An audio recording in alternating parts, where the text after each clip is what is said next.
Sementara ini mengakhiri kajian mengenai kepemimpinan. Sudah terekam 30 kali.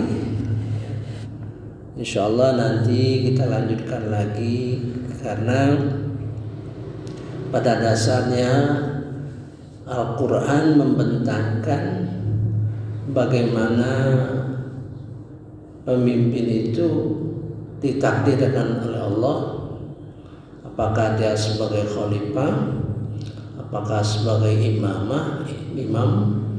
apakah sebagai wali, apakah sebagai raja, apakah sebagai orang yang diberi kedudukan, dikukuhkan kedudukannya. Nah, dalam proses itu saya kira Indonesia akan menghadapi situasi di mana Allah mentakdirkan seorang imam, ya. Mudah-mudahan ditakdirkan oleh Allah Subhanahu wa taala. Nah, setelah terpilih itu ada lagi proses yang kita perlu lakukan, ya, untuk menuju kondisi seperti yang digambarkan Allah Subhanahu wa taala di dalam surah Shaf ayat 989, ya. Allah akan menyempurnakan cahayanya di dunia ini, ya, dan menjadikan Islam agama yang terbaik, ya, itu terakhir. Nah, kita akan lanjutkan nanti, insya Allah terbuka untuk lanjutan daripada pembahasan kepemimpinan. Nah, pada subuh ini karena kita menghadapi puasa, bulan puasa, sedangkan puasa itu di dalam Al-Quran hanya 5 ayat, 5 ayat, ya. Nah, ayat itu, 5 ayat itu merupakan pedoman pokok kita selama bertahun-tahun berpuasa. Saya berumur 68, paling tidak sudah 60 tahun puasa. Itu karena sejak kecil kita memang dididik oleh orang tua kita berpuasa, ya. Nah, ayat itu kalau kita perhatikan di dalam surah Al-Baqarah ayat dari 183 sampai 187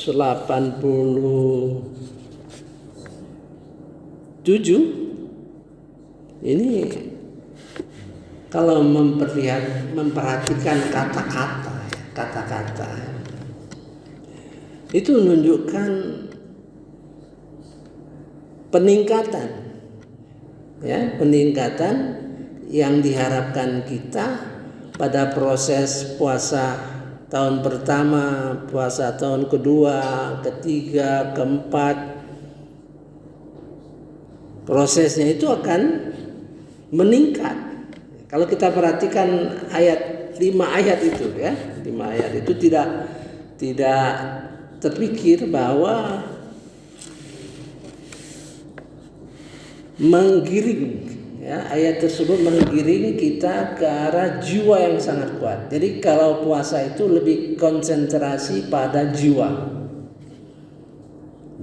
ya. Jadi kalau kita lihat dalam proses ketakwaan, ya, dalam proses ketakwaan itu ada 7, ya. Pertama, dalam surah Al-Baqarah ayat 1 sampai 5 itulah dasar ketakwaan, ya.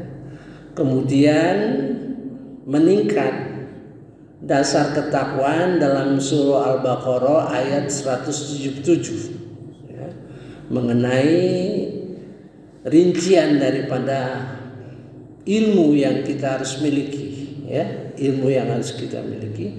Kemudian tahap ketiga adalah puasa jiwa, ya. Nah, mari kita lihat dalam konteks ketakwaan berjenjang. Jadi ketakwaan dalam memproses puasa adalah ketakwaan dalam membersihkan jiwa, menguatkan jiwa, ya, supaya jiwa kita unggul, ya, dalam menghadapi hawa nafsu. Mari kita lihat kaitan satu sama lain. Kalau kita rinci, ya. A'udzubillahi minasyaitonirrajim. Bismillahirrahmanirrahim. Alif lam mim. Dzalikal kitabu la raiba fihi hudal lil muttaqin. Kitab ini, ya, yang tidak ada keraguan lagi, petunjuk bagi orang yang bertakwa, gitu kan? Di dalam Al-Baqarah 183,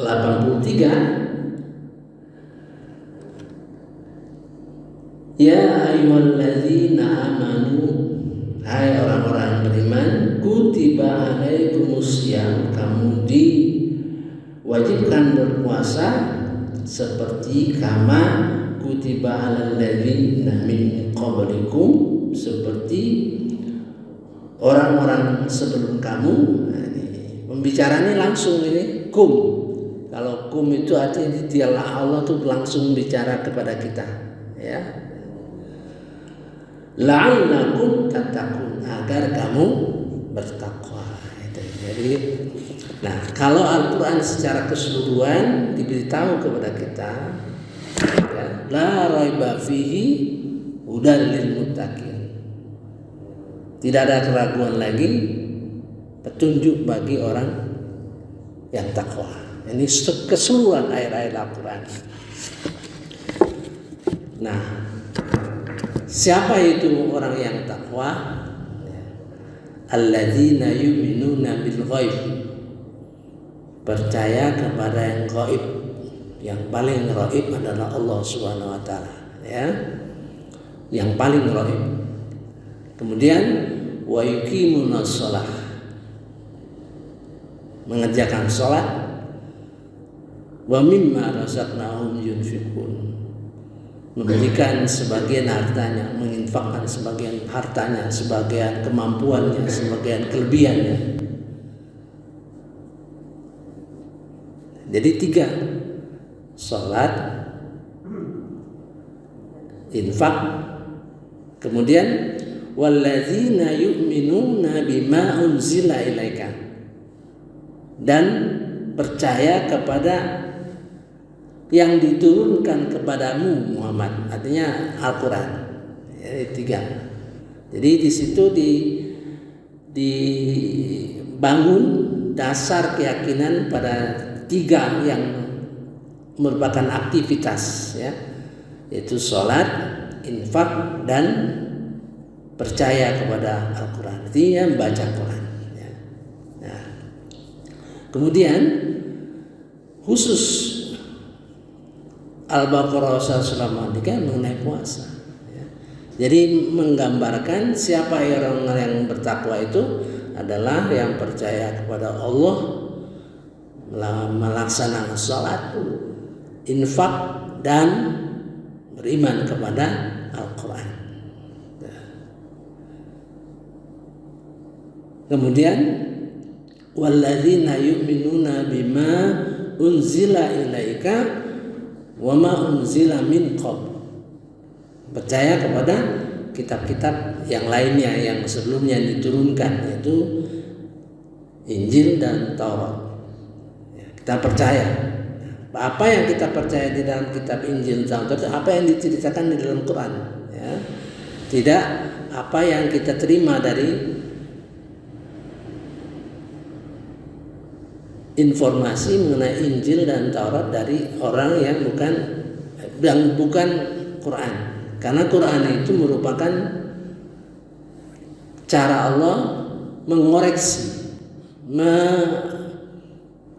istilahnya itu Quran itu merupakan standar, ya, standar. Ini yang sebenarnya, ya. Kemudian wabil akhirati hum yuqinun. Kemudian percaya kepada hari akhirat. Itu abstrak, ya.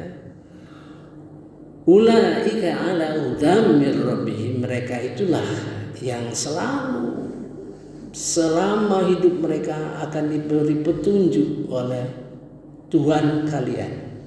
Dia berubah sekarang oleh ulaika ala hudam mir rabbihim. Jadi selama hidup kita ini, ya, akan diberi petunjuk oleh Allah Subhanahu wa taala, ya. Kadang-kadang kita tidak tahu isi Quran, tidak pernah tahu isi Quran, tapi kita diberi petunjuk. Jadi cara Allah itu memberikan petunjuk kepada kita dua cara. Satu, kita baca Quran, kemudian timbul hati kita keyakinan, kalau begitu aku harus lakukan, misalnya. Kedua, diilhamkan, padahal kita tidak tahu. Misalnya, kita ada kecenderungan, apalagi sekarang ini, ya, melalui medsos, kegiatan-kegiatan lain-lainnya, itu sebetulnya kita nggak perlulah ngikuti itu karena nggak tahu kita. Jadi kita tidak punya kecenderungan untuk ikut-ikutan sesuatu yang kita tidak tahu, ya. Dalam hati kita punya kecenderungan tidak mau ikut-ikut sesuatu yang kita tidak paham. Ternyata ada di dalam surah Al-Isra ayat 36, supaya kita jangan ikut-ikutan sesuatu yang kamu tidak, rupanya ada ayatnya, begitu, ya. Kadang-kadang kita tidak tahu ayatnya, tapi diilhamkan oleh Allah Subhanahu wa taala, kita melakukan, ya. Tapi kadang-kadang kita baca ayat Al-Qur'an, kemudian ada keyakinan kita, kalau begitu ini yang harus dilakukan, begitu. Jadi kadang-kadang ilmu datang, ya. Kadang-kadang ilham yang datang, ya, karena kasih sayang Allah Subhanahu wa taala. Nah, dalam perjalanan soal ketakwaan itu antara lain jiwa kita dibangun, ya, melalui puasa. Jadi kalau kita menghadapi puasa, berarti menghadapi latihan jiwa kita untuk diperkuatkan oleh Allah Subhanahu wa taala menjadi orang yang takwa melalui jiwa. Nah, mari kita lihat ayat-ayatnya, ya. Ayat-ayat yang berkenaan dengan surah Al-Baqarah ayat 183 sampai 187. Mudah-mudahan menjelang puasa nanti, tinggal beberapa hari lagi, kita mengkaji ayat-ayat itu sehingga tergambar oleh kita bagaimana perjalanan puasa kita, ya. Perjalanan puasa kita berkenaan dengan ayat tadi, ya. Nah, kita ambil yang pokok saja, ya. A'udzubillahi minasyaitonirrajim. Bismillahirrahmanirrahim. Syahrul Ramadan alladzi unzila fihil Qur'an. Ya. Bulan puasa itu di mana Al-Qur'an diturunkan. Al-Qur'an. Jadi di sini ada kata Al-Qur'an. Ya.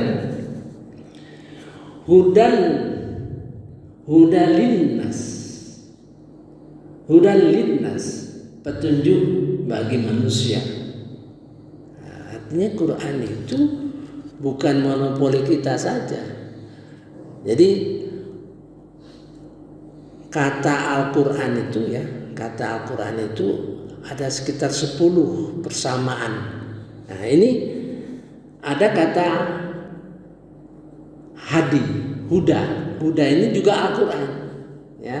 Kalau kita ketemukan kata huda, kita lihat ini maksudnya Al-Qur'an ini, gitu ya. Ada 10 kira-kira. 1 Alkitab. Artinya Alkitab itu merupakan bahasa-bahasa yang umum saja. Kemudian Al-Quran.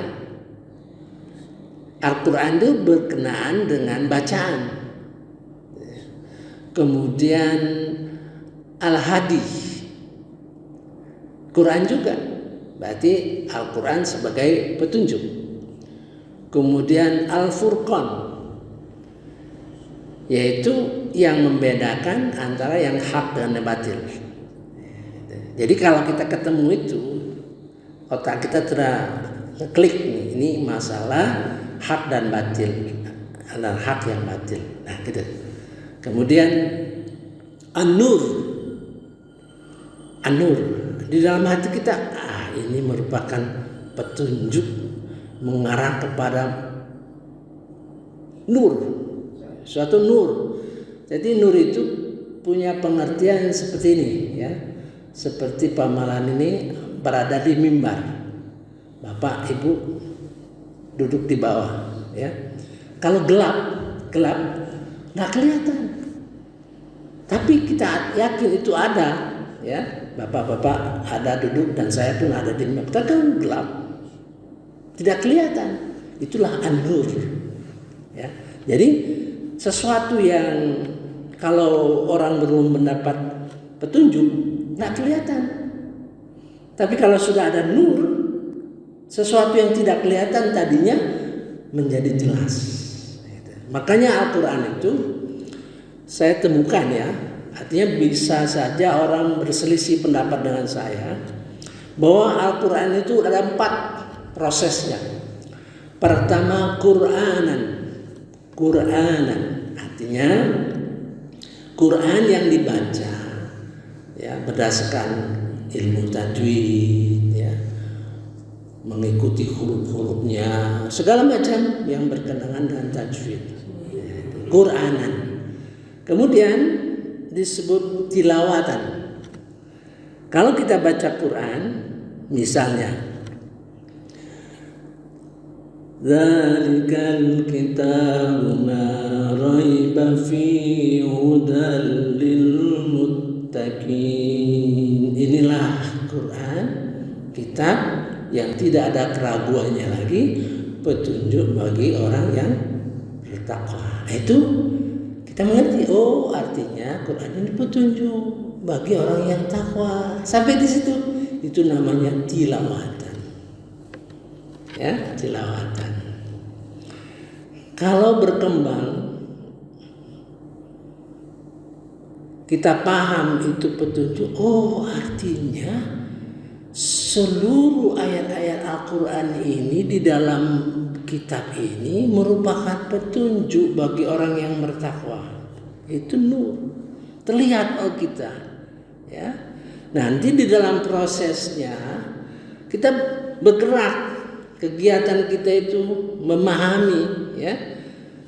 Kita paham, oh Al-Quran itu misalnya yang mudah ini. Yang takwa itu siapa? Orang percaya pada Allah, gitu. Oh, orang yang sholat, orang yang berinfak, orang yang percaya kepada kitab Al-Quran, ya. Kemudian kepada kehidupan akhirat, gitu. Itu tilawatan, ya.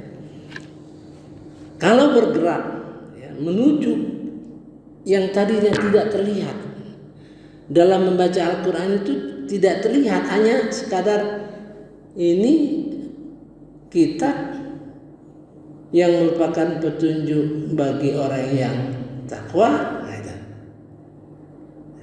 Kemudian kita paham bahwa oh artinya seluruh ayat-ayat ini merupakan petunjuk bagi orang yang bertakwa. Yang tadi saya jelaskan itu mudah dipahami.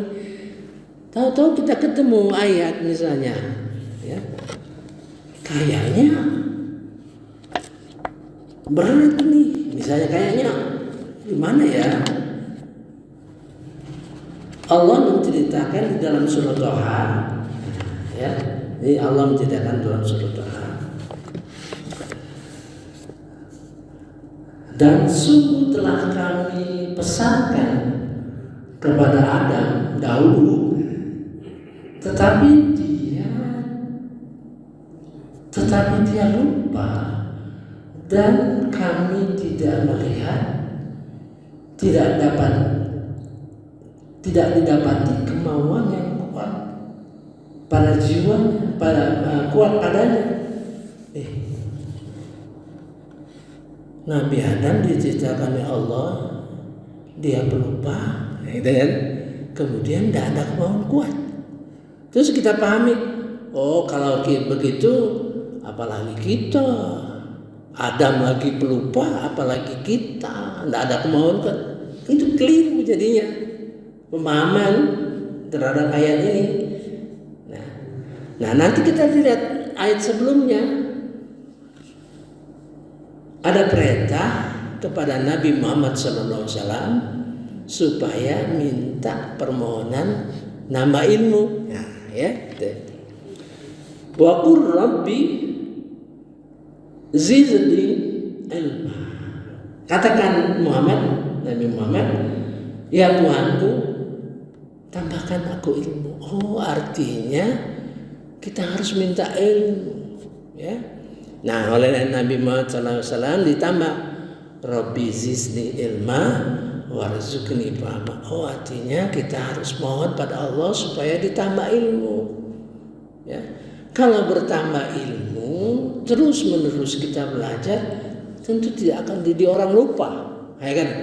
Kalau kita minta ilmu, ditambah ilmu oleh Allah Subhanahu Wa Taala, kemudian kita belajar terus, hari ke hari, minggu ke minggu, tahun ke tahun kita belajar terus, otomatis tidak akan jadi orang lupa. Nah, gitu. Ya. Mengapa Nabi Adam lupa?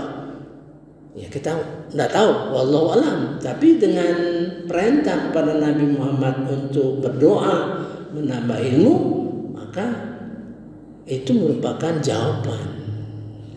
Jadi Nabi aja disuruh Allah tuh nambah ilmu, minta ilmu, apalagi kita.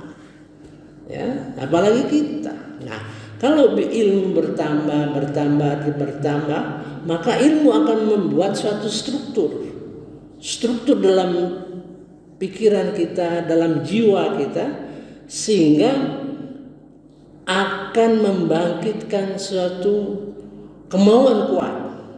Kalau ilmu semakin mengendap di dalam diri dan jiwa kita, maka ilmu itu akan membentuk suatu struktur, ya, suatu bangunan keilmuan, sehingga kita menjadi kuat, menjadi semangat untuk melakukan sesuatu karena ilmu. Ya, ilmu itulah merupakan rukun hati. Jadi hati akan tumbuh berkembang karena ilmu. Ya. Saya kira sebagai pembukaan cukup dulu, insyaallah mudah-mudahan kita lanjutkan sehingga kita bisa membongkar 5 ayat itu, ya, karena ayat itu penting bagi kita untuk dipahami terus menerus, karena kita puasa itu terus menerus, ya, terus menerus dari tahun ke tahun, ya. Malah orang teman saya itu, orang yang bukan beragama Islam, dia kagum sekali gitu. Karena dengan adanya bulan puasa paling tidak kita setahun sekali untuk mengupgrade, ya, untuk melatih diri kita supaya semakin kuat, ya. Saya kira cukup dulu malam ini, mudah-mudahan 20 hari ke depan mudah-mudahan akan menguat ilmu kita, ya. Subhanallahumma wa bihamdika asyhadu an la ilaha illa anta astaghfiruka wa atubu ilaik. Wallahu a'lam. Wassalamualaikum warahmatullahi wabarakatuh.